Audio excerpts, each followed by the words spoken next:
This weekend, Josh, in just about 10 minutes.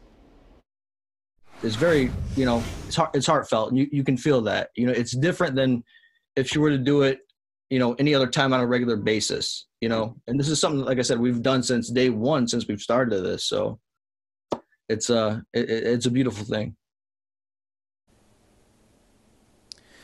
It was a sweet gesture with sour intentions. A man claiming to be the owner of Sugar Donuts in Wyandotte says he's been feeding workers on the front line free of charge. Turns out it was all a scam. I caught up with the real owner of Sugar Donuts. Pre-pandemic, he was let go.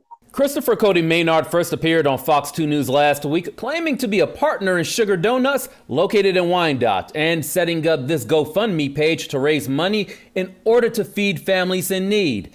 He also claimed to have played a big part in visiting hospitals across Metro Detroit with other groups, donating food and dozens of sweet treats. Then he started doing a little bit on his own. So I don't know how much he was doing on his own, what he was actually doing, what was true, what wasn't.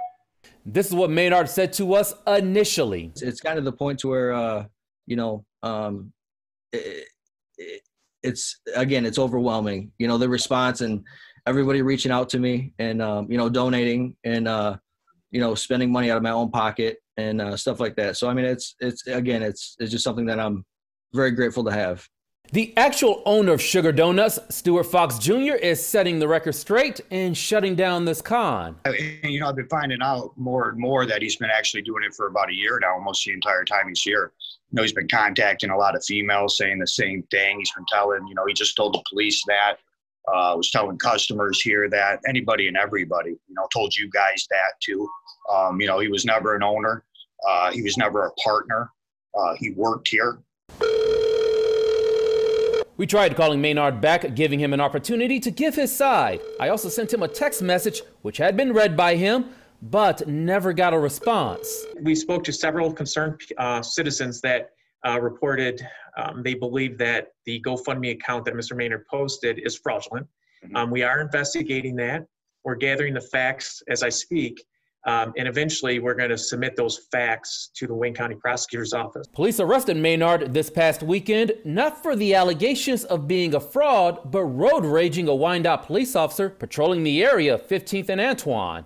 He actually was an undercover officer. He was working in a plain vehicle, plain clothing, and he was just patrolling the streets. And Mr. Maynard began following him in his vehicle and road raging him. In the police report, it states Maynard pulled up behind the officer, shining his bright lights, and began tailgating him.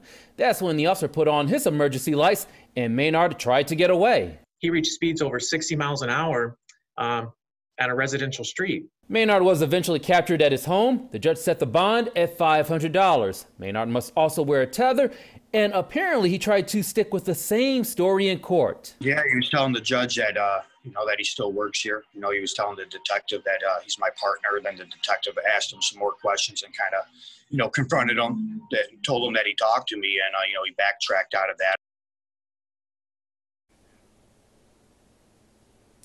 Maynard has a criminal record that includes identity theft. The GoFundMe page has been taken down. When we last checked, it raised a little more than $600. Now, if you donated to that page, Wyandotte police say give them a call.